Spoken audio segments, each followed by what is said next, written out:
Everyone, जो आज का टॉपिक है हम पढ़ेंगे महात्मा बुद्ध के बारे में। और ये टॉपिक थोड़ा सा ज़रूरी भी है, यहाँ से क्वेश्चन बहुत बारे बनते हैं हमारे। हमने जैन धर्म के बारे में बात करा था, जो रिलीजन था हमारा। इसके बाद हमारा बौद्ध धर्म भी पढ़ना हमारे लिए ज़रूरी है। सबसे पहली बात, आपको देखिए दोनों के बीच में डिफरेंस क्लियर होना चाहिए कि डिफरेंस क्या है इन दोनों धर्मों के बीच में। आपके मित्र वगैरह रहे होंगे या आपके जान पहचान में होंगे तो आप थोड़ा बहुत वैसे भी समझते होंगे रिलीजन में क्या क्या चीज़ें रहती हैं। तो मैं थोड़ा आपको आज इसको इजी भाषा में समझाने की पूरी कोशिश करूंगा, क्योंकि देखिए हमें पढ़ना है, पढ़ने के साथ कुछ चीज़ों को क्लियर भी रखना है, क्योंकि कई चीज़ें कॉन्सेप्चुअल बेसिस में आ जाती है। हमारे एसएससी में ये तो है कि फैक्चुअल क्वेश्चन बनते हैं, पर आपके ये भी क्वेश्चन देखे जाते हैं कि थोड़े कॉन्सेप्ट आपके क्लियर होने चाहिए, तो हम उसको सभी चीज़ों को देखेंगे। देखिए महात्मा बुद्ध जो थे हमारे, जो हम बोलते हैं कि बौद्ध धर्म के संस्थापक रहे थे महात्मा बुद्ध, सिद्धार्थ इनका निकनेम था। तो ये क्या ब्राह्मणवाद जो बात उस समय देखी गई थी वो उस कारण हुआ था? तो ऐसा नहीं है, मैं इसके बारे में अलग से बताऊंगा, अभी थोड़ा सा देखेंगे इसको। जैन धर्म तो आप कह सकते हैं कि डायरेक्टली उसका परिणाम देखने को मिलता है कि जाति व्यवस्था बन गई थी। क्षत्रिय लोग अपनी जाति को ज़्यादा सर्वोपरि मानते थे, ब्राह्मण अपनी जाति को, लाइक वैश्य थोड़े से अलग रहते थे। तो ये इन सब चीज़ों के कारण नए नए धर्म बने, जिनमें से आपके जैन धर्म को मैंने प्राथमिकता के तौर पे पहले बताया था। अब इसके बाद हम देख लेते हैं महात्मा बुद्ध के बारे में। मेरी थोड़ी सी तबीयत वीक है, थोड़ी सी तबीयत ठीक नहीं है मेरी, तो इसलिए मैं थोड़ा स्लो बोलूँगा, तो आप थोड़ा मैनेज कर लीजिएगा। बहुत 2-3 दिन से बहुत ज़्यादा तबीयत थोड़ी ख़राब है मेरी, और इसलिए मैं ज्योग्राफी के सेशन लेके नहीं आ पाया। कारण ये क्योंकि इसके लिए थोड़ी सी मेहनत ज़्यादा करनी पड़ती है, आपको डिटेल में समझाना। तो मैं सोच रहा था हिस्ट्री को मैं आपको पहले जल्दी कंप्लीट करा दूं, और 1-2 दिन आप थोड़ा सा वेट कर लीजिएगा। जो आप देख रहे होंगे ज्योग्राफी की क्लास में 2-3 दिन में लेकर आऊँगा, क्योंकि कई लोग कह रहे थे कि आप पहले हिस्ट्री कंप्लीट करा दीजिए, तो हिस्ट्री 1-2 दिन में ख़त्म कर देंगे, क्योंकि मैं जल्दी जल्दी क्लास आपके रिकॉर्ड करके आपको प्रोवाइड करा दूंगा। सेशन को स्टार्ट करते हैं आज का हमारा। देखिए महात्मा बुद्ध के बारे में जो हम बात कर रहे थे, महात्मा बुद्ध जो थे हमारे, इनकी शुरुआत कैसे होती है? देखिए इनका जन्म होता है 567 बीसी में। आप देखिए थोड़ा क्लियर रखिएगा, 563 होगा या 567 होगा। वैसे 563 बीसी 100% है। कई देखिए मैं आपको एक चीज़ बता दूं, इसके बीच में भी लेके कई जगह आप देखेंगे तो अलग अलग देखा जाता है कि 567 है, 563 है, बट आपको 563 ही याद रखना है, इंपॉर्टेंट है, राइट। 563 में इनका जन्म होता है। कई जगह आप देखेंगे ना 567 है, मैंने पढ़ी है कई बुक्स हिस्ट्री की, जब पढ़ता हूँ एंशिएंट हिस्ट्री की, तो कई जगह देखा है मैंने 567, तो वो थोड़ा सा ठीक नहीं है। 563 के हिसाब से चलिएगा, वो आपके लिए ठीक रहेगा। इसके बाद हम बात करते हैं, लिखा है महात्मा बुद्ध का जन्म जो होता है सिद्धार्थ के रूप में होता है इनका नाम, ठीक है, सिद्धार्थ के रूप में इनका जन्म होता है। यहाँ पर आप पढ़ लीजिएगा, मैंने बस एक ऐसी थोड़ा सा रख दिया कि आपको थोड़ा देखने में क्लियर रहे यहाँ का चीज़ हम क्या पढ़ रहे हैं। अब मैं बताता हूँ अपने तरीके से जो हम पढ़ रहे थे स्टोरी के तरीके से। देखिए महात्मा बुद्ध, पहले इनका महात्मा बुद्ध नाम नहीं पड़ा, ये पहले जन्म होता है इनका। अब देखिए जन्म जब होता है, इंटरेस्टिंग बहुत स्टोरी, आप इंटरेस्ट आएगा आपको सुनने में। महात्मा बुद्ध जब इनका सिद्धार्थ के रूप में जन्म होता है, तो इनके फादर एक बहुत अच्छे परिवार से कह सकते हैं, या कह सकते हैं कि एक बहुत बड़ी कबीला, या आप कह सकते हैं एक, स्पेशली अगर मैं बात करूं कि एक रियासत के बहुत बड़े नेता के तौर पे कह सकते हैं, राजा थे उस टाइम पे, वैसे तो राजा हुआ करते थे। तो शाक्य, मैं यहाँ पे लिख लेता हूँ, शाक्य ऐसे लिखा जाता है इसको, शाक्य जाति थी वहाँ के बहुत बड़े, एक कह सकते हैं राजा के तौर पे अपना कार्यभार संभालते थे इनके फादर, जिनका नाम था शुद्धोधन। ठीक है, यहाँ पर मैंने नाम मेंशन कर रखा होगा, फादर का नाम ये रहा, शुद्धोधन इनके फादर का नाम था। अब क्या होता है कि सिद्धार्थ का जन्म होता है, पर जैसे ही जन्म होता है हमारे में, आप जानते हैं पंडित जो होते हैं, खुद अगर हम बात करते हैं अभी इनके बारे में और चीज़ें मैं आपको डिटेल में बताऊंगा, ब्राह्मण परिवार से थे ये। तो कई लोगों का मानना है कि ब्राह्मण थे, कई लोग कहते हैं क्षत्रिय, वैसे आप ज़्यादातर देखेंगे तो ब्राह्मण परिवार से इनको माना जाता है। तो इनके फादर क्या होते हैं कि बहुत बड़े पैसे वाले थे, तो जाहिर सी बात है पुत्र हुआ है तो उस ज़माने की बात है, तो बहुत ज़्यादा अच्छा फील करते थे। तो उन्होंने बोला कि हम एक यज्ञ कराएंगे, देखेंगे कि पता करेंगे कि इनकी भविष्यवाणी के तरीके से क्या बनेंगे आने वाले टाइम पे।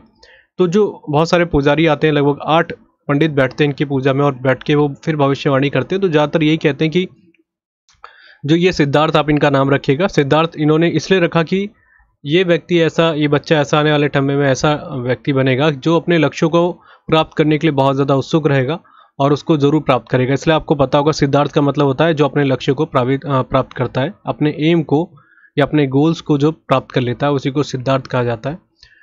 तो वो बोलते हैं अच्छा, तो आने वाले समय में इसका क्या भविष्य हो सकता है? तो वो बोलते हैं कि देखिए भविष्य में तो ये माना जाता है कि या तो ये राजा बनेंगे, और इस राजा बनेंगे, राजा का बेटा तो राजकुमार या राजा ही बनता आने वाले समय में। या उन्होंने जब सबसे ज़्यादा दिक्कत इनके फादर को तब होती है जब वो सुन के हैरान हो जाते हैं कि बोलते हैं या तो ये राजा बनेंगे या एकदम डायरेक्टली आप बनेंगे एसेटिक या सन्यासी बनेंगे। अब ये सुनते इनके फादर, इनकी माता, सभी को, माता तो थी नहीं इनके, मैं बात करूँगा कैसे, हाँ अभी बात भी कर लेते साथ ही साथ। जब इनके जन्म होता है तो 7 दिन के बाद इनकी माता इनकी मृत्यु हो जाती है। प्रेगनेंसी के टाइम पे आप जानते हैं कुछ ऐसी कंडीशन हो जाती है कि बाद में फिर इनको कुछ दिक्कतें आती है और लगभग 7 दिन के बाद इनकी माता का निधन हो जाता है। अच्छा, अब माता तो निधन हो गया तो माता की जो बहन थी, मतलब इनकी मौसी जो थी, जिनका नाम था प्रजापति गौतमी, यहाँ पर मैंने नाम लिख रखा है प्रजापति गौतमी, ये इनका पालन पोषण करती, क्योंकि बच्चे को हर तरीके से उनको दूध देना या हर तरीके से उनका पालन पोषण करना एक औरत का तो सबसे पहले ही काम करेंगे वो, तो संभालती हैं। और यही प्रजापति गौतमी थी जो बहुत ज़्यादा सम्मान करती थी महात्मा बुद्ध का। बाद में इनकी शिष्या बन जाती है। सोचिए, माता है इनकी, माता ही तो हो गई, जो मौसी एक तरीके से माता के बराबर ही है, तो इनकी शिष्या बन जाती है बाद में। इतना बहुत ज़्यादा प्रेम करती थी और फिर हर चीज़ मानती थी कि महात्मा बुद्ध इनकी अच्छी चीज़ों को आने वाले टाइम पे हर चीज़ अच्छी करके ही चलेंगे। मैं आगे इनके बारे में और बात करूँगा। तो फिर जैसे इनको सुन के हैरानी हो जाती है इनके फादर को कि सन्यासी कैसे बन जाएंगे ये, तो कहते कि देखिए या तो राजा बनेंगे या तो सन्यासी। तो पर एक वो कह सकते हैं कि ऐसे तरीके से समझा देते हैं, वार्निंग दे देते हैं कि आप ये ध्यान रखिएगा कि ज़्यादातर प्रबल संभावना है कि एसेटिक बनेंगे, सन्यासी बनेंगे, तो आप थोड़ा सा ध्यान रखिए कि इनको बाहर की सांसारिक चीज़ों से थोड़ा आप कम रखेंगे तो उतना ठीक रहेगा। पर ज़्यादातर संभावना ये देखने को मिल रही है। और ये बहुत, मैं आपको बहुत डिटेल में बता रहा हूँ, मैंने बहुत इंटरेस्टिंग तरीके से पढ़ा था महात्मा बुद्ध के बारे में और अच्छा लगा, तो मैं आपको ऐसे तरीके से कोशिश कर रहा हूँ कि आप थोड़ा स्पीड बढ़ा लीजिएगा अगर आपको थोड़ा बोरियत लगेगा तो। अच्छा, अब इनके फादर को ये दिक्कत होने लग जाती है कि मेरा पुत्र है, पुत्र को अगर ये राजकुमार नहीं रहेगा तो आने वाले टाइम पे वंश कैसे बढ़ेगा, वगैरह वगैरह, इन सभी चीज़ों की चिंता होती है पिता के नाते इनके फादर को, शुद्धोधन को। तो ये क्या करते हैं, इनको चारों तरफ से बंदी बना देते। बंदी मतलब ऐसे नहीं, मतलब कि किले में ही रखा करते थे और कहते थे कि आपको बाहर नहीं जाना। जैसे कहते थे मुझे बाहर बच्चों के साथ खेलने जाना, तो कहते नहीं, ज़्यादा ना जाए, किले के आसपास ही खेल लें आप। और जैसे फिर बड़े बड़े होने लगे धीरे धीरे, फिर 16 वर्ष की आयु में इनकी शादी कर दी जाती है। पहले ज़माने में तो बहुत जल्दी शादी हो जाती थी। और जो इनकी वाइफ होती है उनका नाम होता है यशोधरा, ठीक है। अच्छा, विवाह होने के बाद इनके बेटे का नाम होता है राहुल, जो मेरा नाम है राहुल। और वैसे ही तरीके से देखिए, मैं ये थोड़ा एक बार जब मैं पढ़ रहा था तो मेरे को अजीब सा लग रहा था, उस ज़माने में भी राहुल नाम हुआ करता था। बड़ी इंटरेस्टिंग सी ऐसी चीज़ है। आज के टाइम पे भी देखेंगे, आज मॉडर्न नाम ही माना जाता है राहुल, मतलब कहा जाता है इतना पुराना नाम है फिर भी कभी पुराना हुआ नहीं है, ऐसा नाम है। अच्छा, इनके पुत्र का नाम था राहुल। अब यशोधरा जो होती हैं, जैसे इनका 16 वर्ष की उम्र हो जाती है, शादी वादी हो जाती है, इनकी वाइफ आ जाती है यशोधरा के नाम से, तब ये क्या किया करते थे कि इनका बहुत ज़्यादा मन रहता था कि जिज्ञासु तौर के थे, बहुत ज़्यादा क्यूरियस रहते थे हर चीज़ के लिए कि कोई चीज़ मैं पता करूं, क्या चीज़ें हो रही हैं। या इनके फादर ने बोला भी आप राजकुमार है, राजा की काम मेरा है, तो आप इतना ध्यान ना दें। वो कहते थे नहीं, मैं प्रजा को देखना जाऊँगा, देखना चाहता हूँ बाहर क्या है। तो एक दिन ये ऐसी रथ में निकल जाते हैं और इनके जो रथी थे उनका नाम था चना, ठीक है, ऐसा नाम लिखा मिलता है। तो ये उनसे पूछते रहते हैं रास्ते में, बहुत ज़्यादा जिज्ञासु होते हैं, तो वो पूछते हैं कि अच्छा ये कौन है। तो ऐसे रास्ते में जाते आते इनको कुछ चीज़ें देखने को मिलती है। आपने शायद छोटी क्लासेस में इनके बारे में पढ़ी होगी, स्टोरी बहुत इंटरेस्टिंग है। ये जाते हैं तो एक इनको रास्ते में बूढ़े दिखते हैं, बूढ़ा आदमी, ठीक है, बहुत बुजुर्ग आदमी होते हैं, उनको देखते हैं ये और ये कहते हैं कि ये कौन है। तो कहते हैं कि ये एक बुजुर्ग आदमी है। तो कहते हैं इनके बाल इतने सफ़ेद क्यों हो रहे हैं। तो कह रहे हैं ये आपके भी होगा एक टाइम पे, मेरा भी होगा, क्योंकि ये एक अवस्था है हमारी, धीरे धीरे उम्र बढ़ेगी। कहते हैं अच्छा ऐसा सभी के साथ होता है, मतलब मेरे साथ भी होगा। तो कहते हैं हाँ बिल्कुल होगा। आगे रथ को आगे थोड़ा और बढ़ाते हैं, चलाने लगते हैं। फिर उसके बाद क्या होता है कि एक बीमार व्यक्ति को देखते हैं, बीमार आदमी को देखते हैं। तो ये कहते हैं कि ये कौन है। तो कहते हैं ये क्यों इतना करहा रहा है दर्द से। तो कहते हैं कि इसका इलाज कराए। तो कहते हैं नहीं, अब ये लाइलाज बीमारी है, अभी इनका निधन होना पक्का है। कहते हैं मतलब बीमार हो कोई भी हो सकता है, मैं भी हो सकता हूँ। कहते हैं हाँ बिल्कुल हो सकते हैं, ये हमारा जो शरीर है एक तरीके से कोई भी है, कोई कह नहीं सकता कि हम बीमारी के अंदर नहीं आ सकते। अच्छा, इसके बाद ये आगे बढ़ते हैं।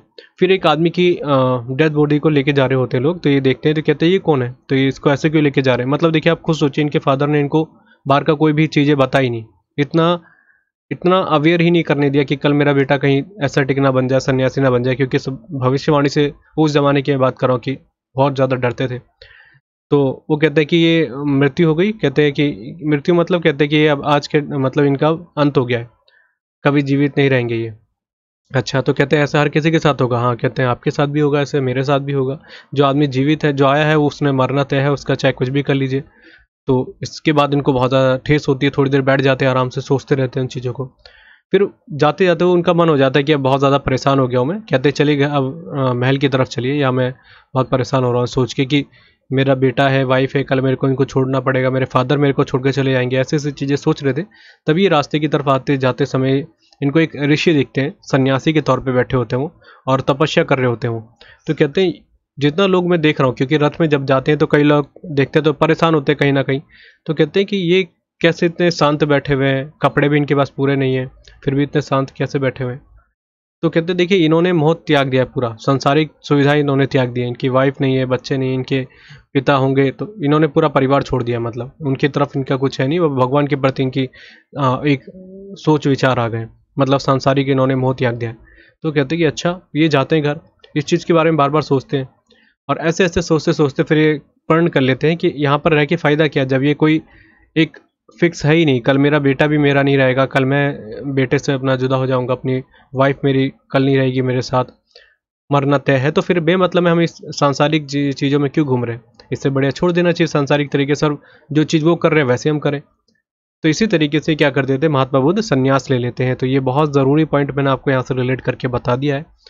तो अभी मैं फैक्चुअल चीज़ें बताऊंगा, वैसे आपको इंट्रोडक्शन वाली चीज़ में मैंने आपको पीडीएफ दे रखी है, आप उसको बस पढ़ लीजिएगा, फैक्चुअल चीज़ें तो आपको मिल जाएगी। यहाँ पर स्टोरी में इसलिए समझा रहा हूँ कि आपके थोड़े कॉन्सेप्ट क्लियर रहे, तो आपको समझ में आ रहा होगा कि महात्मा बुद्ध एक बहुत अच्छी, जो सिद्धार्थ नाम से थे, ये बहुत एक अच्छी फैमिली से थे, रॉयल फैमिली से थे। ये ऐसा नहीं था कि नॉर्मल फैमिली से थे और बहुत ज़्यादा कष्ट देखे तो सन्यासी ले लिया इन्होंने, नहीं। जैसे जैन धर्म में अगर हम बात करते हैं, स्वामी महावीर, महावीर स्वामी, पार्श्वनाथ, ये सारे बहुत अच्छी अच्छी फैमिली, रॉयल फैमिली से होकर इन्होंने संन्यास लिया। संन्यास मतलब भगवान की प्राप्ति में। और अब हमें थोड़ा सा डिफ्रेंशिएट करना चाहिए, कि डिफ्रेंशिएट ऐसे करना है कि महात्मा बुद्ध की जो थ्योरी थी और जो आपके स्वामी महावीर या महावीर स्वामी की थ्योरी थी, इनके धर्म में क्या अंतर है। देखिए महात्मा बुद्ध किसी भी तरीके से, पहले एक चीज़ मैं 2-3 चीज़ आपको फिर दोबारा रिकॉल करा देता हूँ, फैक्चुअल चीज़ें। जन्म आपने देख लिया, सिद्धार्थ के नाम से हुआ। सिद्धार्थ का मतलब आपसे पूछा सकता है, आप याद रखेगा। शुद्धोधन के फादर का नाम था, शाक्य जाति के थे, क्वेश्चन आ रखा है एसएससी का, शाक्य, ठीक है। अच्छा, माता का नाम माया देवी था, उनका निधन हो जाता है 7 दिन के बाद जब इनको जन्म देते समय। और इनकी जो माता बनती है, जो इनको पालन पोषण करती है, वो प्रजापति गौतमी, जो इनकी पहली शिष्य के रूप में रहती है। और इनकी पत्नी का नाम यशोधरा था, बेटे का नाम राहुल था। ये सब चीज़ों को याद रखिएगा। फिर मैंने स्टोरी आपको बताई, याद रखिएगा। वर्ष 29 थी इनकी एज, जब 29 ईयर्स की एज में इन्होंने अपने को सन्यासी के तरीके से अपना जीवन सोच लिया कि अब मैं सन्यासी ही रहूँगा, मैं घर छोड़ दूंगा। तो घर छोड़ देते थे ये वर्ष 29 में इनकी एज में, ठीक है। ध्यान रखिएगा, ये बहुत ज़रूरी पॉइंट मैं आपसे आपको रिलेट करके बता रहा हूँ। और इसी को इन्होंने महाभिनिष्क्रमण कहा, महाभिनिष्क्रमण, ठीक है, ऐसे लिखेंगे।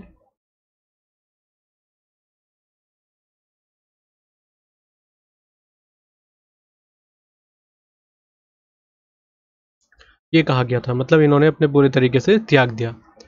अच्छा, जो जो चीज़ मैंने आपको बताया है, आप इसको ज़रूर ध्यान रखिएगा। माया देवी आता है कई जगह, महामाया भी बोलते हैं कि इनकी माता का नाम महामाया था। बस आप माया से याद रखेंगे तो काम चल जाएगा आपका, ठीक है। ये ध्यान रखिएगा पॉइंट को। अच्छा, अब क्या होता है इनको कि क्या क्या चीज़ें थी, मैं कहाँ तक बात कर रहा था, हाँ। अब क्या होता है, ये निकल जाते हैं और महाभिनिष्क्रमण कहा जाता है इस, जो इनकी चीज़ को, जब यहाँ से निकलते हैं अपने घर को त्याग देते हैं, समझ लिए कि मतलब कि पूरे तरीके से मोह त्याग दिया जो इनका संबंध था अपने परिवार से। अब ये जाते हैं, कहते हैं कि अब मैं संन्यास एक तरीके से तो ले लिया, पर मेरा ये मोटो है, हाँ ये चीज़ मैं बताना भूल गया कि दोनों के बीच में डिफरेंस क्या है। देखिए, महात्मा बुद्ध कहते हैं कि भगवान या भगवान होना, कोई मैं इसके बारे में बात नहीं कर सकता क्योंकि हम है ही नहीं।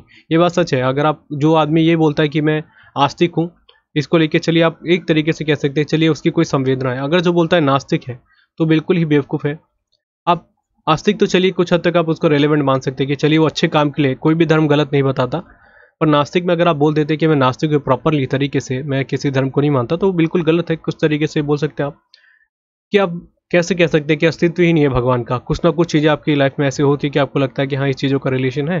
तो इसी तरीके से बोलते हैं कि मैं ये तो नहीं कह सकता कि मैं आस्तिक हूँ या नास्तिक, मैं भगवान के एग्जिस्टेंस या ना होने पर मैं इस चीज़ को लेकर नहीं बोलता। पर हाँ, ये चीज़ ज़रूरी है। इनका एक मेन जो पॉइंट था, इनका कहना था कि पूरा जो विश्व है, ये चीज़ ध्यान रखिएगा, भगवान के तौर पे जो मैं आपको बता रहा हूँ, क्योंकि जो मेरे जान पहचान में कई ऐसे बौद्ध धर्म के हैं जिन्होंने बौद्ध धर्म है, बौद्ध धर्म से उनका संबंध है, और तो वो जो आपके हमारे देवी देवता है, क्योंकि हिंदू धर्म से ही निकला है बौद्ध धर्म, तो सभी देवी देवताओं की पूजा करते हैं वो। ऐसा कोई नहीं है कि आप सोच रहे होंगे कि महात्मा बुद्ध का है, अभी मैं इसको आगे और रिलेट करके बताऊंगा।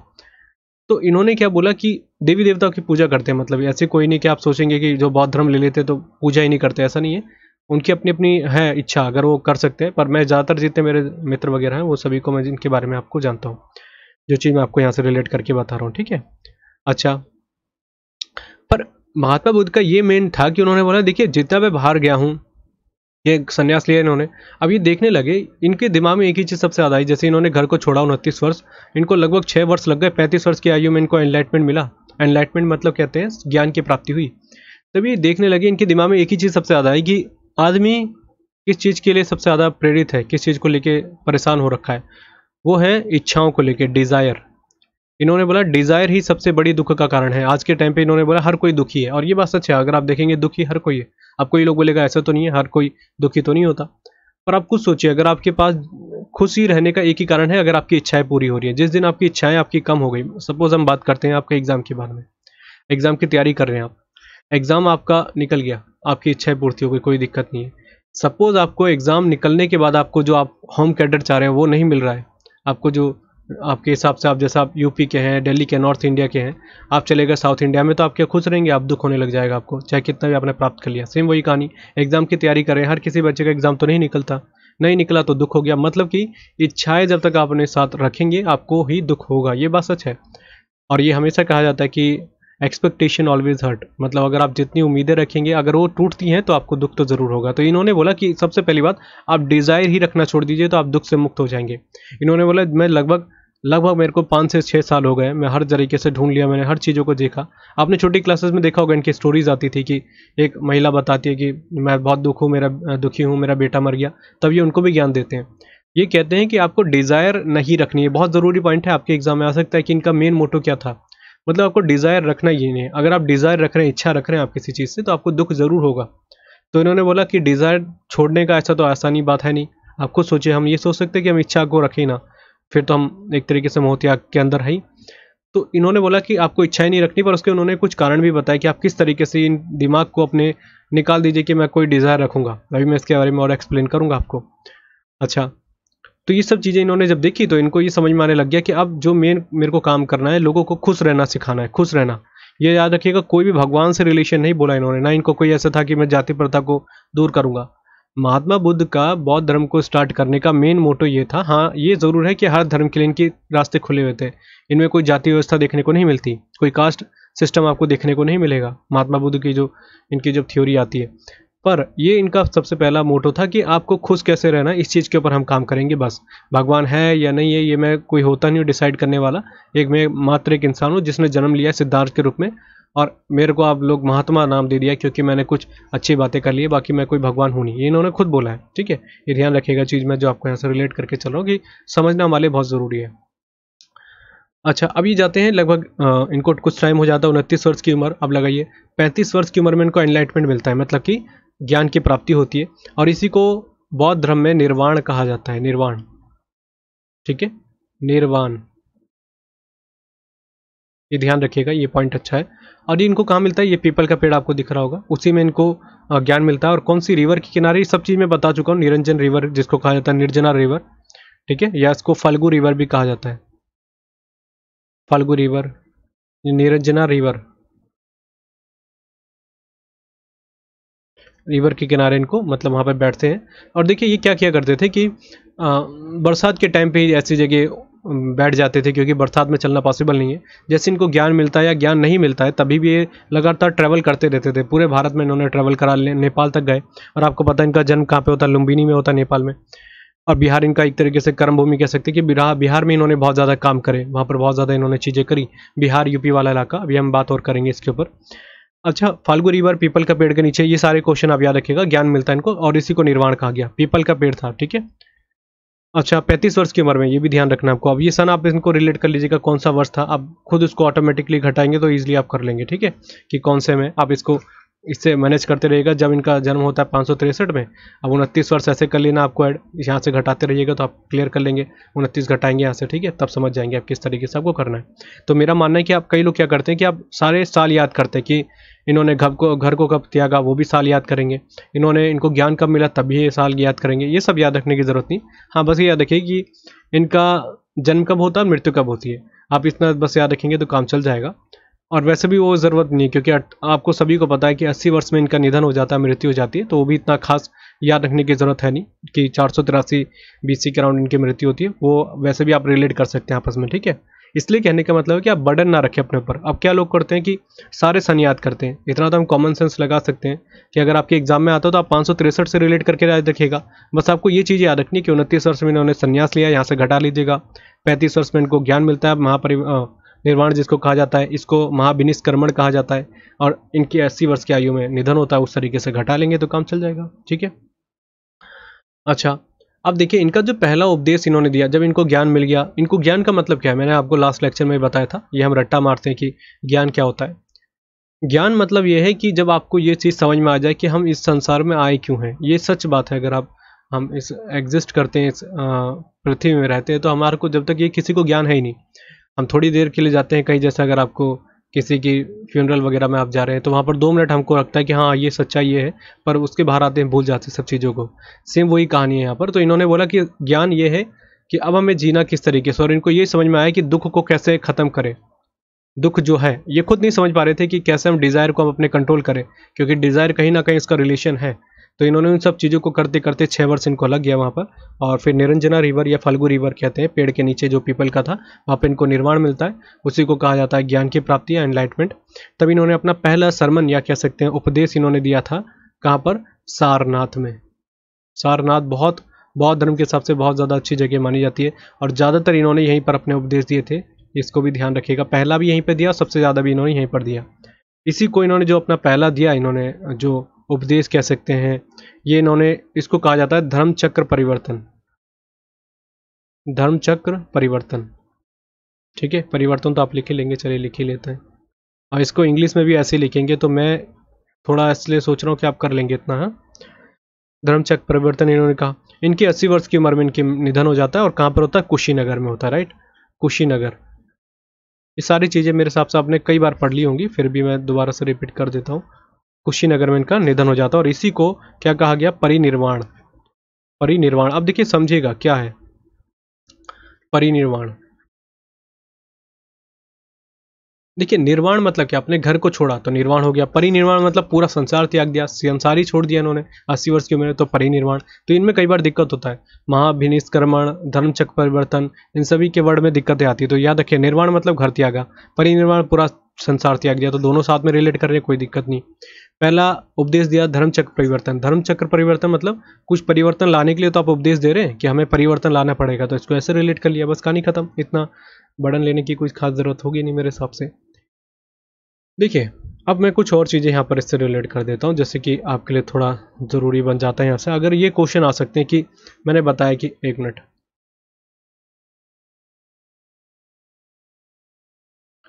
दूसरी बात, जब इन्होंने अपने घर को त्यागा, या इन्होंने किस तरीके से जन्म हुआ, इन सभी को बौद्ध धर्म में बहुत ही पवित्र चीज़ें माना जाता है। क्योंकि देखिए, धर्म को शुरू करने वाले जो थे महात्मा बुद्ध, उनके हिसाब से चीज़ देखी जाती है। तो जन्म इनका होता है, तो जन्म को प्रदर्शित किया जाता है एक एम्बलम के साथ या चिन्ह के साथ, उसको कहते हैं कमल, जो यहाँ पर ही बैठे हुए हैं।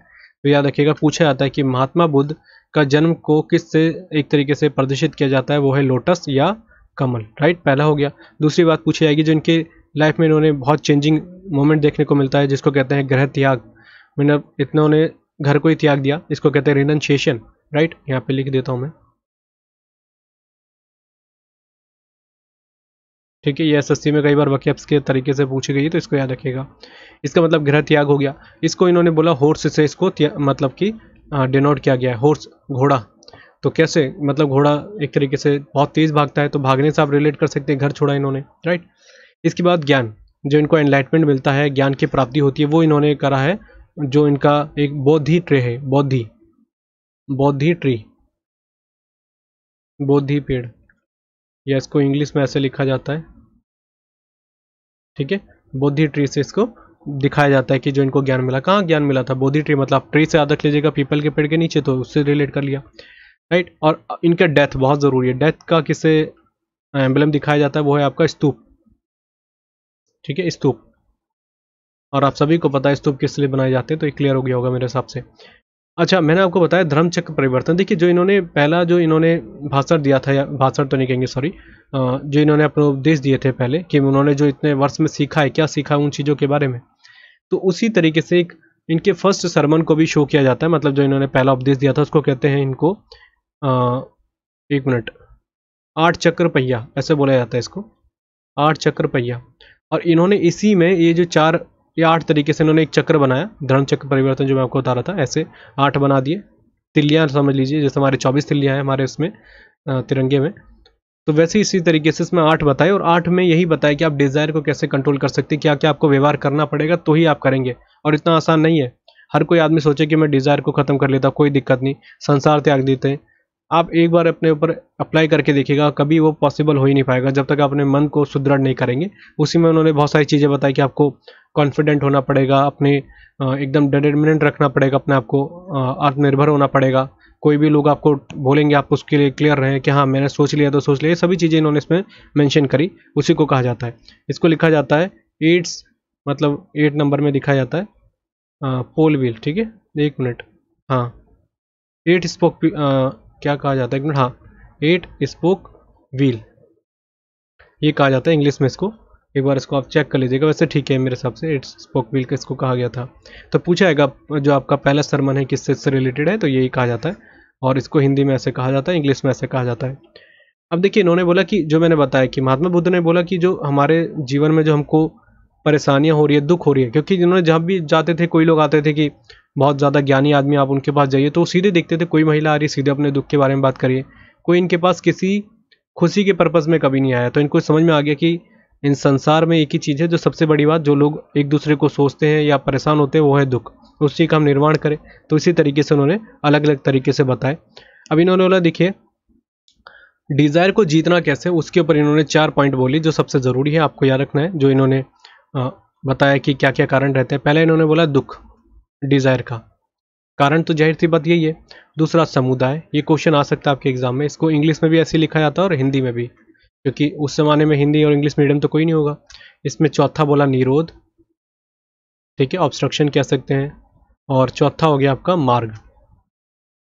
इसी को कहा जाता है, जो मैं आपको बोल रहा था, एक और इसी को एक चीज़ से मेंशन किया जाता है, इसको कहते हैं 8 फोल्ड पाथ, या इसको इंग्लिश में कहते हैं अष्टांग मार्ग। आपने कई बार सुना होगा हिंदी में। मतलब कि आप जब ये चीज़ों को कॉन्कर कर लेते हैं, जीत लेते हैं, तो इसका मतलब आप क्या है, अपनी डिज़ायर को आपने जीत लिया, कि आप उसको कंट्रोल करना सीख गए, और इन्हीं पर आपको काम करना पड़ेगा। तो आप ऑटोमेटिकली आप एक तरीके से बौद्ध धर्म के हिसाब से एक अच्छे इंसान बन गए। तो ये सबसे चीज़ें याद रखिएगा जो मैंने आपको यहाँ से रिलेट करके बताई। चारों के चारों पॉइंट याद होने चाहिए, दुख, समुदाय, निरोध और मार्ग। इसको हिंदी में भी ऐसे लिखा जाता है, इंग्लिश में भी ऐसे ही लिखा जाता है, ठीक है। इरेज कर देते हैं, आगे बात करते हैं इसके बारे में। देखिए, इन्होंने, मैंने जो पॉइंट बोले कि इनकी थ्योरी क्या थी, गॉड है कि नहीं, मैंने बोला इसके बारे में इन्होंने कुछ भी बोला ही नहीं। इन्होंने बोला कि इसके बारे में मुझे कुछ नहीं पता, मैं कोई नहीं होता गॉड के बारे में बताने वाला कि गॉड है कि नहीं। जैसे महावीर स्वामी ने बोला था, स्वामी महावीर ने, जो भी है, कि भगवान नहीं है, सीधे बोल दिया उन्होंने। हाँ, सोल है पर भगवान नहीं, और ना किसी ने पृथ्वी की रचना की है। पर ये याद रखिएगा कि हर आत्मा में परमात्मा के तरीके से इन्होंने उस वर्ड को बोला था। तो इन्होंने बोला गॉड के बारे में कुछ कह नहीं सकता। हाँ, पर इन्होंने जो बातें करी थी वो जैनिज्म में काफ़ी हद तक मिलती थी, जैसे कि कास्ट सिस्टम का अबॉलिश करना, महिलाओं को बराबरी का अधिकार देना, ये सब चीज़ें दोनों में देखने को मिलती है। मतलब कि महिलाओं को भी पूरा अधिकार था बौद्ध धर्म को अपनाने का। कास्ट सिस्टम में जो दोनों एकदम क्लियर थे कि कास्ट सिस्टम नहीं होना चाहिए, कोई भी व्यक्ति हैं आप आराम से आ सकते हैं, पर दोनों चीज़ों में अंतर है, मैं आपको रिलेट करूंगा। तीसरा पॉइंट इन्होंने एक और चीज़ बोली थी कि सबसे ज़रूरी, जिसके लिए बहुत ज़्यादा रिजिड थे, सोच के बैठे थे कि जानवर की हत्या नहीं होनी चाहिए, किसी भी जानवरों की, ठीक है। एनिमल स्लॉटर के बारे में इन्होंने बहुत ज़्यादा उसको आलोचना करी कि बिल्कुल गलत है, अपनी जीव के स्वाद के लिए आप किसी भी जानवर की हत्या नहीं कर सकते, ये दोनों धर्म में लिखा गया है, राइट। तो ये इस चीज़ के बारे में इन्होंने सबसे ज़्यादा बात करी। ये ज़्यादातर लोगों में जा जाके ये बोलते थे कि आप एनिमल को ना काटे, ना मारे, अपने पर जब आपको भगवान ने इतनी चीज़ें दे रखी है तो आप उसको खाएं। जब ज़रूरत है, ऐसा लग रहा है कि हाँ बिल्कुल ज़रूरत है, तब आप ले सकते हैं। पर उन्होंने इस चीज़ के लिए सीधे रेस्ट्रिक्शंस लगा दिए कि अगर आप बौद्ध धर्म के हिसाब से और अगर आप पशु हत्या कर रहे हैं और आप उसको खा रहे हैं, मांस का सेवन कर रहे हैं, तो आपके लिए बौद्ध धर्म से आपको कोई भी मतलब सपोर्ट नहीं है और आपको बौद्ध धर्म में शामिल होने की कोई ज़रूरत नहीं है। ठीक है, दोनों धर्म में ये देखने को मिलता है। इसके बाद हम बात करते हैं कास्ट सिस्टम को इन्होंने ख़त्म करा, महिलाओं को बराबरी का अधिकार दिया, जैसे कई और धर्मों में नहीं देखा गया था उस समय। इसके बाद इन्होंने जो भी अपने उपदेश दिए थे वो पाली भाषा में दिए थे, और ये जरूर याद रखिएगा, पाली लैंग्वेज, ये क्वेश्चन कई बार आता है। ठीक है, पाली भाषा में इनका जो लेक्चर्स या सॉरी उपदेश कहेंगे, पाली भाषा में इनके द्वारा दिए गए थे। ठीक है, तो हमने क्या क्या चीज़ें बात कर ली, जो स्लॉटर वगैरह हो गया, एनिमल स्लॉटर के ऊपर इन्होंने डायरेक्टली कंडेम करा उसको कि नहीं ये बिल्कुल ठीक नहीं है, आप जो लोग कर रहे हैं, आपको जानवरों को नहीं मारना चाहिए। भगवान के बारे में इनकी कोई क्लैरिटी नहीं थी, इन्होंने बोला कि देखिए मैं कुछ कह नहीं सकता इसके ऊपर, हाँ पर जो चीज़ों में क्लियर हूँ उन चीज़ों का आप ध्यान रखें। सबसे ज़्यादा फोकस इनका दुख के ऊपर ही था, तो उसके ऊपर मैंने आपको सीधे सीधे रिलेट करके बता दी। आगे बात करते हैं, इनकी मृत्यु होती है 483 BC में। ठीक है, लगभग 80 वर्ष की उम्र में इनका निधन हो जाता है। जैसे इनका निधन होता है, देखिए क्या बोला मैंने आपको कि हमारे दिमाग में कॉन्सेप्ट क्लियर होने चाहिए कि हम रट्टा मार के आते हैं, बौद्ध संगीति हुई ये वगैरह वगैरह, ठीक है, वो हमारे को पता है कि बौद्ध संगीति कब हुई क्या हुई, आप सभी याद रखते हैं। पर बौद्ध संगीति होने का मेन पर्पस क्या था? देखिए, बौद्ध संगीति होने का पर्पस ये था कि महात्मा बुद्ध जो थे ये अपने उपदेश दिया करते थे कहीं भी गए, क्योंकि मैंने बोला एक तरीके से एक जगह नहीं रहा करते थे। इनका मतलब था कि मैं पूरे देश में, हो सके पूरे विश्व में जाके इन प्रचार करूँ इन बातों का कि आप इस तरीके से खुश रह सकते हैं, इन चीज़ों का आप नुकसान ना करें, एनिमल्स को ना मारें, ये सब चीज़ें ना करें, इन सभी चीज़ों के बारे में ये अवेयर कराना चाहते थे। और ऐसे एक जगह नहीं बैठते थे, मानसून के टाइम पे बैठ जाते थे पेड़ के नीचे कहीं भी, क्योंकि चलना पॉसिबल नहीं होता था उस टाइम पे। बाकी ये ट्रैवल करते थे कि आप जितना हो सके इतना उपदेश में दूंगा। पर जैसे ही 483 BC में इनका निधन हो जाता, तब सब लोगों को बहुत दिक्कत होने लग जाती है। क्या कि जो इन्होंने उपदेश दिए हैं आज के टाइम पे, तो हमने उपदेश दिए हैं, कल हम भूल जाएं। सबसे बड़ी बात ये बात सही है कि एक बहुत महान व्यक्ति जो है कह के गए, तो सारी बातें तो आपको याद नहीं रह सकती ना, कुछ बातें तो आप भूल सकते हैं। तो इन्होंने बोला कि देखिए अभी इनका निधन हुआ है और हमें अभी बौद्ध संगीति करा लेनी चाहिए, कि जो इन्होंने बोला है उन सभी को हम एक बुक में रख ले, कि आज के टाइम पे तो हम भी जीवित हैं, कल आने टाइम पे हम भी सभी मृत्यु में चल जाएंगे, हम मर जाएंगे, तो आने वाले समय में कोई तो पढ़ने वाला हो कि जो इन्होंने बातें बोली, इतनी ऐसी स्पेशल बातें बोली जिसने इतना अपना पूरा लाइफ लगा दिया इसके ऊपर, तो उनको भी थोड़ा बहुत लोगों को समझ में आना चाहिए कि हमको लाइफ कैसे जीनी चाहिए। तो इसी के लिए इन्होंने पहले बौद्ध संगीति का निर्माण करा।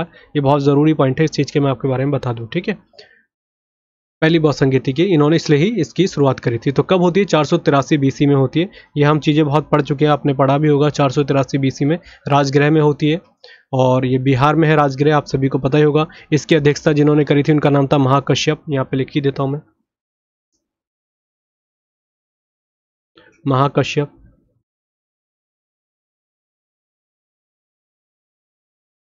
जो व्यक्ति थे इन्होंने इसकी अध्यक्षता करी थी। और किसके टाइम पे होती है? अजात शत्रु के टाइम पे। अजात शत्रु, अजात शत्रु के टाइम पे की जाती है ये, और ये हर्यक वंश का शासक था, तो आप सभी को पता ही होगा महाकश्यप। सबसे पहली बात कब हुई, किसके शासन में काल में हुई, किसने एक तरीके से इसको पैट्रोनाइज कराया, किसने इसको संरक्षण दिया, वो अजात शत्रु था। और महाकश्यप के टाइम पे एक तरीके से इसकी अध्यक्षता की जाती है। महाकश्यप मतलब कि वो एक ना एक आदमी का तो होना ज़रूरी है ना, जो जिस चीज़ को नेतृत्व प्रदान करे, तो वो व्यक्ति महाकश्यप होते हैं। तो इस तरीके से तीनों चीज़ों को रिलेट करके रखना है। और दूसरी बात कहाँ पर हुआ? राजगृह में, जो आपके बिहार में। और मैंने बताया कि राजगृह सबसे ज़्यादा एक ऐसी जगह, आप बिहार में जाएंगे बोधी जगह में, तो आपको बताया बौद्ध धर्म का सबसे ज़्यादा वहाँ पर आपको प्रचार प्रसार देखने को मिलता है।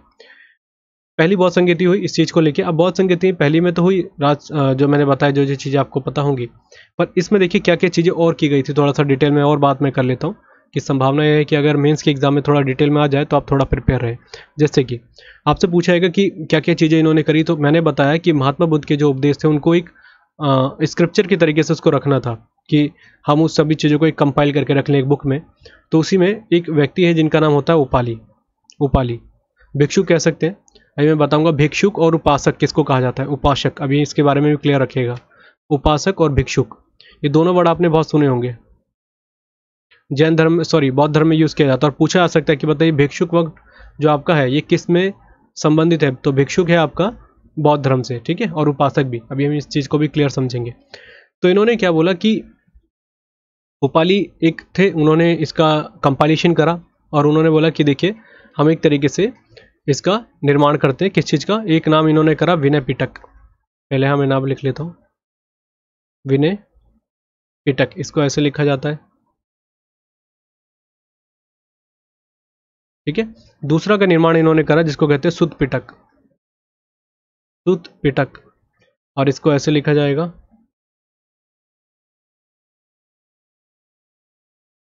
ठीक है। क्लियर हो गया होगा मेरे हिसाब से, दोनों चीजें इन्होंने कंपाइल करी। अब सबसे बड़ी बात यह है कि ये विनय पिटक और सुत पिटक है क्या, इनमें क्या क्या इन्होंने मेंशन करा। तो ध्यान रखना है हमको सबसे जरूरी कि जो सुत पिटक था इसमें महात्मा बुद्ध के उपदेशों को, जो उन्होंने चीज़ों को बोला था, उन सभी को कंपाइल करके इसमें लिख दिया गया है। जैसे बुक लिखी, सभी बैठे, जो बहुत संगीति हुई, सारे बहुत सारे बड़े बड़े जो भी थे, जो जो चीज़ उन्होंने बोली थी सभी ने एक एक जगह उसमें लिखना स्टार्ट करा, और ऐसे एक तरीके से सुत पिटक का निर्माण कर दिया। तो पूछा जा सकता है कि हाँ, जो आपके महात्मा बुद्ध थे उनके उपदेश किस में हमको देखने को मिलते हैं, तो सुत पिटक में। ये ध्यान रखिएगा, इसलिए बहुत संगीति का निर्माण किया जाता है, रचना की जाती है। अगला है विनय पिटक।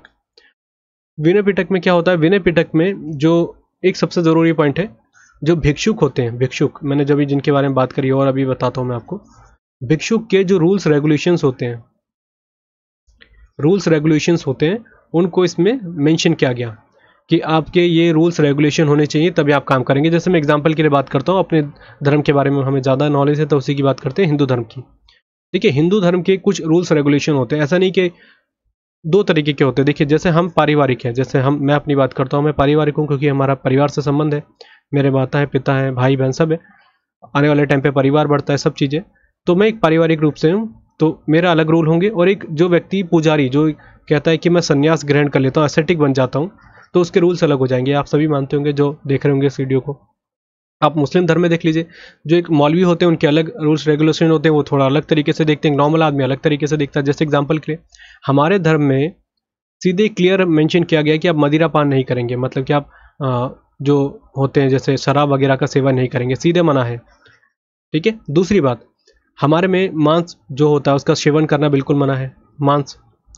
अब कई लोग बोलेंगे कि मांस सेवन, जैसे हमारे में बलि दी जाती थी पर उसका सेवन नहीं किया जाता था पुराने टाइम पे। अब लोग कई उसका मनुस्मृति का एग्जाम्पल जोड़ लेते हैं। मनुस्मृति एक, अगर हम बात करें, ये बहुत आधुनिक टाइम पे बनाई गई है, और जो कोई बनाएगा तो अपने तरीके से उसमें ऐड कर सकता है, तो कई लोग इस चीज़ को भी जोड़ लेते हैं। हालांकि मनुस्मृति में ऐसा कुछ मेंशन नहीं है, ये चीज़ ध्यान रखिएगा, ठीक है। क्योंकि धार्मिक रूप से भी आपको थोड़ा बहुत आपको क्लियर होना चाहिए क्या क्या चीज़ आपकी लिखी है, कि कल आपको कुछ कोई चीज़ पूछता है तो आप क्लियर हैं उस चीज़ों के लिए। अच्छा, हम कहाँ पर बात कर रहे थे, हिंदू धर्म के बारे में, ठीक है। अब ये तो हो गया एसेटिक के लिए। एसेटिक हर तरीके से, अगर आप खुद सोचिए, एक पुजारी हैं जो मंदिर में पूजा कर रहे हैं, या धार्मिक रूप से बिल्कुल उन्होंने संसार को त्याग दिया, संसार भी ना त्यागे, मंदिर में पूजा कर रहे हैं, तो क्या उनके लिए सब चीज़ें अगर आप उनको करते हुए देखें तो आप उनको मानेंगे? उनके लिए रूल्स अलग हो गए ना, एकदम स्ट्रिक्ट हो गए कि आप इन चीज़ों का सेवन नहीं करेंगे, मांस का सेवन नहीं करेंगे, शराब का सेवन नहीं करेंगे, उल्टी चीज़ें जो आप करते हैं, उल्टी जैसे व्यवहार करते हैं महिलाओं के साथ, कई ऐसे देखे होंगे, चाहे हिंदू हो मुस्लिम हो, कोई धर्म के, कई लोग व्यवहार अच्छा नहीं करते, तरीका नहीं होता सभ्य तरीके का। ये सभी चीज़ें क्या होती है, ये एक एसेटिक का व्यवहार नहीं हो सकता, सन्यासी का व्यवहार नहीं हो सकता, तो इसके लिए स्ट्रिक्ट रूल है।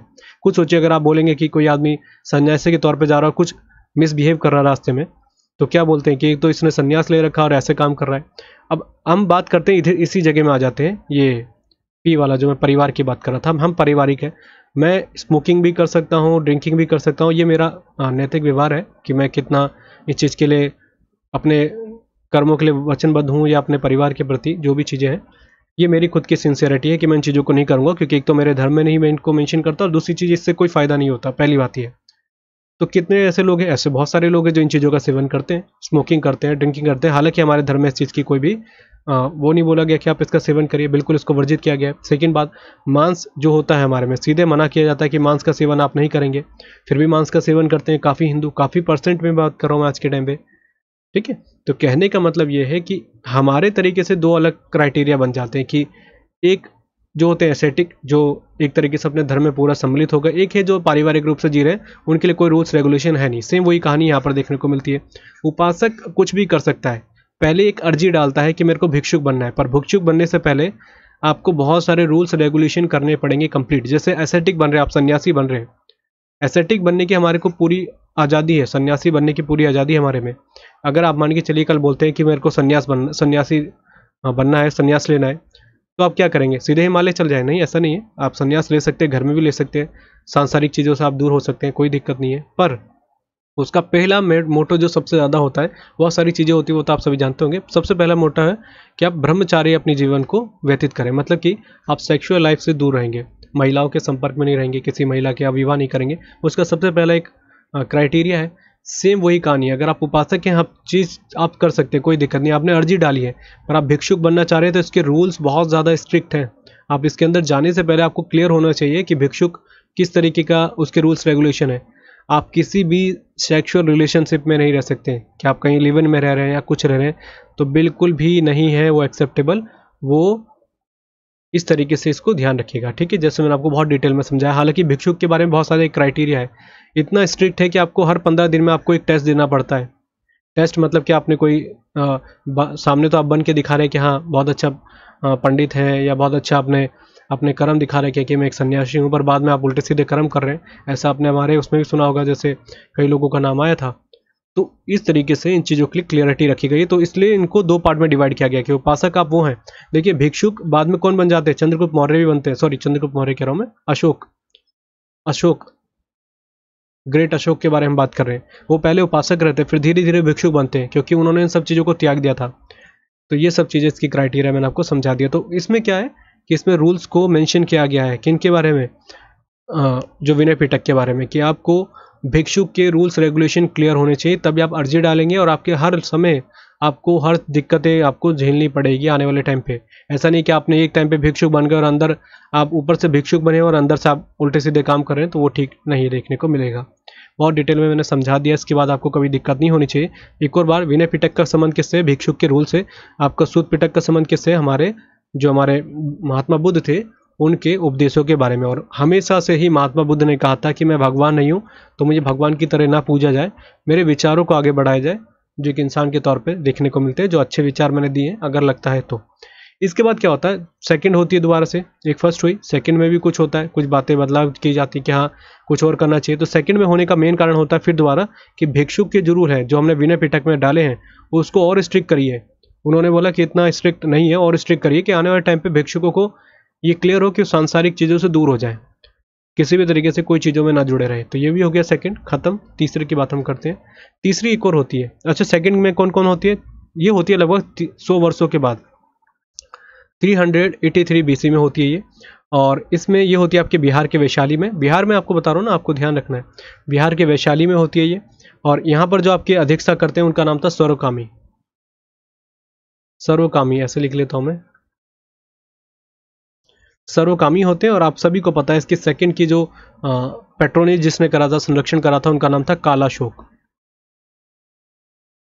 कालाशोक ऐसा लिखा जाता है। पहले किसने करा था, अजातशत्रु ने, सेकंड ने करा कालाशोक। और ये 100 वर्ष के बाद होती है। तो देखिए मैं आपको क्या याद कराता हूँ कि जैसे आपको ये रट्टा मारने की जरूरत नहीं कि कब हुई थी, BC में हुई 483। क्यों, क्योंकि महात्मा बुद्ध के विचारों को आगे फैलाना था। जैसे निधन हुआ सब लोग परेशान हो गए कि कैसे इनको कंपाइल करें, अभी हमें सारी चीज़ें पता है तो हम इसको कंपाइल कर लेते हैं। इनकी मृत्यु के तुरंत बाद ये पहली बार कर दी गई। सेकंड में 100 वर्षों के बाद किया गया, और वो भी करने का मेन कारण था कि भिक्षुकों के जो रूल्स रेगुलेशन उसको स्ट्रिक्ट कर दे, कि हर कोई आदमी इसमें ज्वाइन ना कर पाए, और किसी तरीके से धर्म का कोई उल्टा प्रचार देखने को ना मिले कि भिक्षुक उल्टे सीधे काम भी कर रहे हैं और भिक्षुक बने हुए। इसके बाद इन्होंने थर्ड एक और करा, ठीक है, ये ध्यान रखिएगा जो मैंने बताया। थर्ड होता है 251 BC में, राइट। अब कब कब होता है, ये जो मैंने आपको तीसरा बताया था, ये था आपका बिहार में ही होता है, पाटलिपुत्र में, पाटलिपुत्र में होता है। ये सभी आपको पता होगा। 251 BC के अराउंड ये होती है ये। और जो अगर हम इसके बारे में बात करें कि हाँ, सबसे ज़रूरी कि ज़रूरी भी इसलिए हो जाता है कि आपको पता है इसमें अशोक, जो अशोका थे, उन्होंने इसको पेट्रोनेज करा। क्योंकि मैंने बताया था आपको कलिंग वॉर के बाद जो 260 BC में होता है, जो 13वें उनके शिलालेख में देखने को मिला था, ठीक है, उसमें उन्होंने मेंशन करा था कि कलिंग वॉर जब ये उड़ीसा में करते हैं और बहुत लोगों को कत्लेआम मचा देते हैं, तो ये देख के हैरान हो जाते हैं कि इतना मैंने करा है। तो ये बाद में कहते हैं कि बौद्ध धर्म ले लेता हूँ, क्योंकि बौद्ध धर्म का यही मेन मायने था कि किसी तरीके से इन चीज़ों से दूर हो जाए सांसारिक तरीके से। तो ये क्या करते हैं कि एक फिर दोबारा से ऑर्गेनाइज किया जाता है, इनके पास आते हैं लोग कि हमें एक और करना है। कहते हैं क्या कारण है दोबारा से करने का, तो कहते हैं कि देखिए कुछ एक तरीके से हमको एक और जैसे सूत पिटक हो गया, विनय पिटक हो गया, एक और हमको तरीके से धार्मिक ग्रंथ को जोड़ना है, जिसको कहते हैं अभिधम्म पिटक। अभिधम्म पिटक, इसको ऐसे लिखेंगे,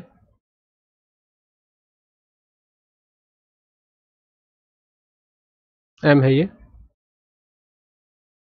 ये मेंशन करा इन्होंने कि इसको हम बनाएंगे। अब ये क्या है, इसमें क्या है, इसको इन्होंने बोला देखिए जो सूत पिटक में लिखे हैं ना महात्मा बुद्ध के विचार, वो बहुत सरल भाषा में नहीं है। सरल भाषा मतलब हर कोई आदमी इसको नहीं समझ पा रहा है। हमने तो प्रोवाइड करा दिया बना के कि सूत पिटक में सब चीज़ हमने लिख दी उनके उपदेशों को, पर उसको बहुत डिटेल में समझाना है। क्योंकि देखिए आप समझते होंगे कि अगर आप कोई बुक को पढ़ने जाते हैं, और मैं हमेशा आपको इसलिए बोलता हूँ कि आप, कई लोग कहते हैं PDF दे दीजिए। PDF देखिए क्या है, PDF में मैंने अपने विचारों को बस 20% को वहाँ पर लिखा है, बाकी 100% में से 80% तो मैंने अब आपको बता रहा हूँ, तभी आपको समझ में आ रहा होगा। इसलिए उन्होंने बोला कि ये चीज़ें हमने लिख तो दी हैं पर उसको डिटेल में नहीं लिखा। जब तक डिटेल में नहीं लिखेंगे लोगों को समझ में नहीं आएगा। तो कहने का मतलब इसका तीसरा वर्जन आ गया जिसको कहते हैं अभिधम्म पिटक। ये तीसरे नंबर पे ये निकाल देते हैं, और ये होता है आपका इसी तीसरे वाले में, जो अशोक, जो सम्राट अशोक थे उनके टाइम पे, अशोका ग्रेट जिनको कहा जाता है। तो इन्होंने ही इसको संरक्षण दिया और पैट्रोनेज कह सकते हैं आप, और ये ध्यान रखिएगा। हाँ, बाकी दूसरी बात, इसको, इसकी अध्यक्षता किसने करी थी, तो उनका नाम था मोगलीपुत्र। मोगलीपुत्र, ठीक है, ऐसा लिखा जाता है। ये थे जिन्होंने इसकी अध्यक्षता करी थी। अशोक ने करा, वैशाली में आपका ये, सॉरी पाटलिपुत्र में हुआ, 251 BC में हुआ। इसको 2-3 बार रिपीट करेंगे तो काम चल जाएगा। ये हो गया तीसरा। इसके बाद एक और होता है चौथा। अब चौथे की जरूरत क्यों पड़ी, क्योंकि जैन धर्म में तो ओनली 2 थे, मैंने आपको बताया था पहले में। आपको याद रखिएगा रिलेट करके कि पहले में दोनों बोलते कि चलिए हमारे बीच में लड़ाई हो गई है, उसको क्लियर करते हैं श्वेतांबर और दिगंबर में। तो पहले में क्या होता है कि दिगंबर आते ही नहीं है, दूसरे में दिगंबर नहीं आते, तो वो अपने अपने तरीके से नए रूल्स बनाते हैं। कहते हैं जब आ ही नहीं रहे तो हमें क्यों करने की जरूरत है, इसलिए इनके में बस 2 ही होते हैं। यहाँ पर चौथा इसलिए हुआ क्योंकि यहाँ पर होने लगा 2 तरीके से डिवाइड। जैसे वहाँ पर डिवाइड हुआ, यहाँ पर भी डिवाइड देखने को मिल गया, 2 पार्टों में डिवाइड हो गया बौद्ध धर्म। क्या हुआ इसमें, हुआ आपका हीनयान। एक बन गया आपका हीनयान, हीनयान इसको ऐसे लिखेंगे, और दूसरा लिखा इन्होंने महायान।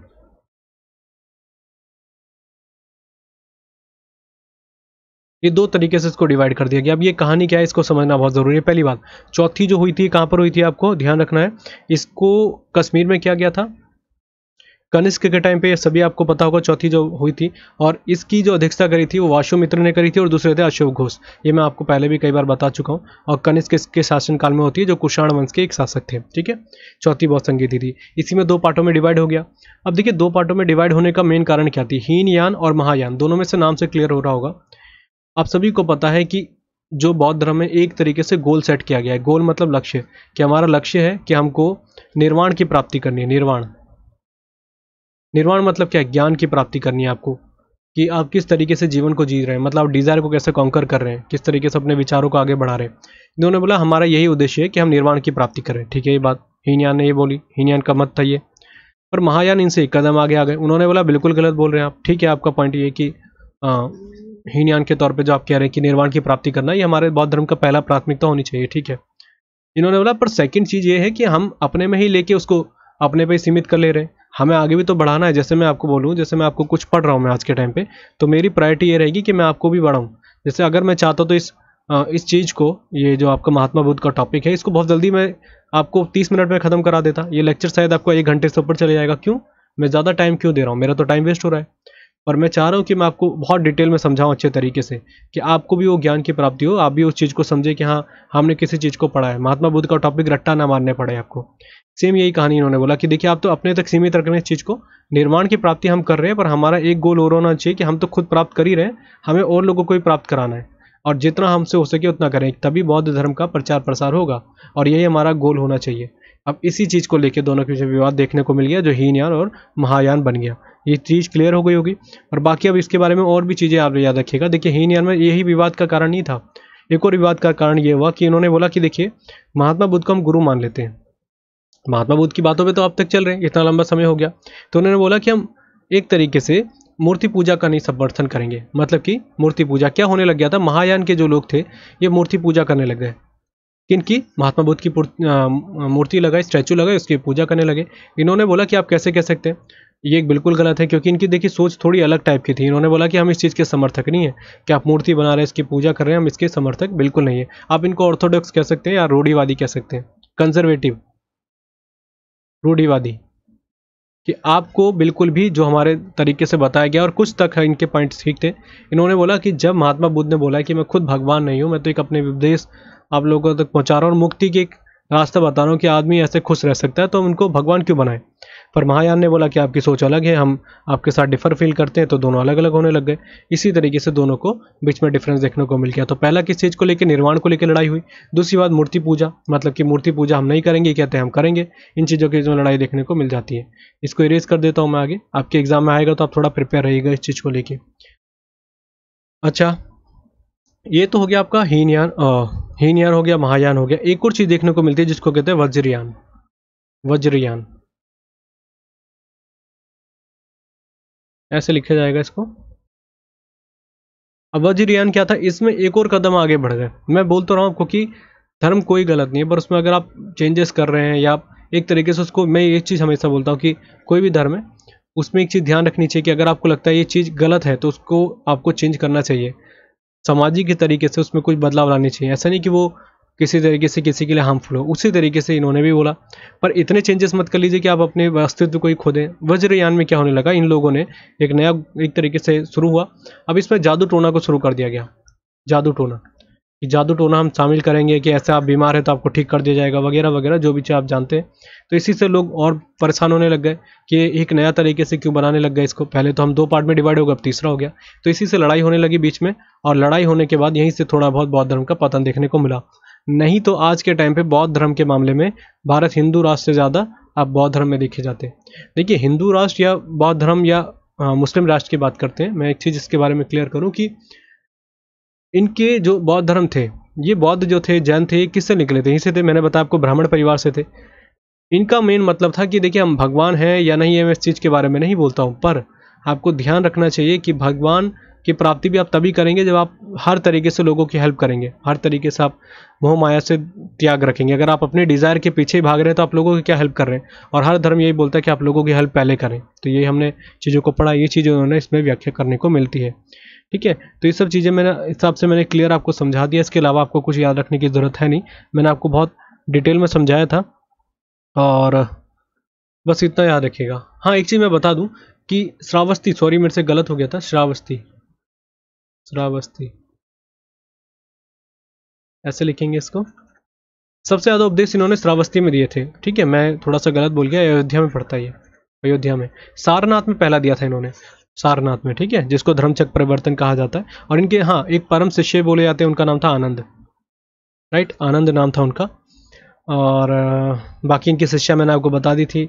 ये सब चीज़ आपको ध्यान रखना है। बाकी मैंने जो जो चीज़ें बताई है उसको देख लीजिएगा एक बार पीडीएफ में, मैंने ऑलरेडी आपको सारी चीज़ें करा दी। हाँ, एक चीज़ और बता दूं, आपको पता है कि बौद्ध धर्म में भी त्रिरत्न की एक व्याख्या की गई है, जिसको त्रिरत्न कहा जाता है। बौद्ध धर्म के 3 रत्न, एक है आपका बुद्ध, दूसरा आपका होता है धम्म, एंड तीसरा होता है आपका संघ। इन तीनों के बारे में थोड़ा सा मैं और डिटेल में समझा देता हूँ कि आपकी क्लियर कॉन्सेप्ट रहे, रट्टा मारने की जरूरत ना पड़े। देखिए, बुद्ध मतलब आपको किसी चीज़ का बोध हो जाए, बोध मतलब आपको ज्ञान हो जाए, उसी को बौद्ध कहा जाता है, बुद्ध। इन्होंने बोला आपकी प्राथमिकता होनी चाहिए कि अगर आप किसी चीज़ के बारे में आपको बोध हो गया है, आप सोच रहे हैं कि किसी को मेरी हेल्प की ज़रूरत है और आप उसको देख के नज़रअंदाज करें तो गलत है। आपको बोध हो जाए कि हाँ, मेरे को हेल्प करनी चाहिए, तो आपके लिए वो सबसे अच्छी चीज़ है। मतलब कि किसी भी चीज़ का आपको करने से पहले आपको बोध होना चाहिए। तो बोध इसमें सबसे पहले प्राथमिकता पर रखा गया कि आपका बोध होना या आपको क्लियर थॉट होना आपके सबसे ज़रूरी है। दूसरी बात धम्म। धम्म, देखिए, इन्होंने एक बोला कि एक वैचारिक कोई रिलीजियस टॉक नहीं है ये। उन्होंने बोला कि धर्म ऐसी चीज़ है कि आप उसको अगर प्रैक्टिस करते हैं, इसको हिसाब से आप चलते हैं, तो आप एक अच्छी तरीके से जीवन को जी रहे हैं। जैसे कि धम्म में इन्होंने कोई अपने धर्म को कोई व्याख्या नहीं करी कि धर्म क्या है। इन्होंने बोला दुखों को कॉन्कर करने के लिए आपको डिज़ायर को ख़त्म करना पड़ेगा, ठीक है, लोगों की हेल्प करनी है, सभी का सम्मान करना है, हर धर्म को बराबर का सम्मान देना है, महिलाओं को बराबर का सम्मान देना है, कास्ट सिस्टम को खत्म करना है। ये सभी चीज़ धर्म का हिस्सा है, ये ध्यान रखना आपको। और ऐसी बात है, आप सभी को बताऊंगा मैं आगे अशोका के टाइम पे, जब सम्राट अशोक आते हैं, इन्होंने इसको अलग और डिटेल में समझाया धर्म को क्या है। तो धर्म मतलब ये नहीं कि कोई धर्म है, मतलब एक कोड ऑफ कंडक्ट है कि आप किस तरीके से अपने धर्म का पालन कर रहे हैं। और धर्म ये है नहीं बौद्ध धर्म, जैसे मैंने आपको बताया, धर्म है और ये बताते हैं कि जीवन को कैसे जीना है। इस चीज़ों के बारे में व्याख्या देखने को मिलती है। ठीक है, संघ, संघ मैंने आपको बताया था, जैसे हम जैन धर्म में बात कर रहे थे कि उन्होंने संघ बनाया, 11 लोग उसमें बैठे थे, 11 लोग थे, जो मैंने बताया ठेरा नाम दे दिया था, वैसे इसमें संघ बनाया गया। और इसमें सबसे पहले मैंने बताया 2 तरीके से होता है, एक होता है उपासक एंड दूसरा होता है आपका किस चीज़ के बारे में बात कर रहा था, भिक्षुक। इन्होंने बोला कि ये अगली स्टेज है, ये सबसे पहली स्टेज है, इसमें सेकंड स्टेज में आपको जाना पड़ेगा और हर कोई जा नहीं सकता भिक्षुक बनने के लिए। तो उपासक बन के आप रह सकते हैं अगर आप अपनी आम जिंदगी जी रहे हैं, पर आप उपासक की तरीके से जिएंगे तो कोई भी दिक्कत नहीं है। तो ये सब चीज़ों के इनके अंदर वो संघ के अंदर आ जाती है, दोनों के दोनों, ठीक है, ये दोनों के दोनों। तो तीनों चीज़ों को क्लियर हो गए होंगे, आपको त्रिरत्न याद रखने की जरूरत नहीं पड़ेगी। इसलिए महात्मा गांधी कह रहा हूँ, महात्मा बुद्ध को लाइट ऑफ एशिया कहा जाता है, लाइट ऑफ एशिया, क्योंकि इन्होंने दुनिया को एक तरीका समझाया कि किस तरीके से हमें जीने का तरीका होना चाहिए, क्या क्या चीज़ें हमारे दिमाग में होनी चाहिए, ठीक है। ये सब चीज़ मैं आपको ऑलरेडी बता चुका हूँ। तो इस लेक्चर को यहाँ पे समाप्त कर देते हैं। मैंने एक ही कोशिश करी कि एक ही लेक्चर में इसको एंड कर दे, और मैं बहुत तेज़ी से इसको ख़त्म कराने की कोशिश कर रहा हूँ, और मई मंथ में कोशिश है कि इसको एंड कर दे, क्योंकि एक बर्डन मेरे ऊपर भी है। हिस्ट्री खत्म हो जाएगा तो फिर मैं ज्योग्राफी पे ही पूरा फोकस करूँगा, इसको एंड करने का ज्योग्राफी पे ही ध्यान रहेगा सारा। तो आज के लेक्चर के लिए इतना ही, तो थैंक यू।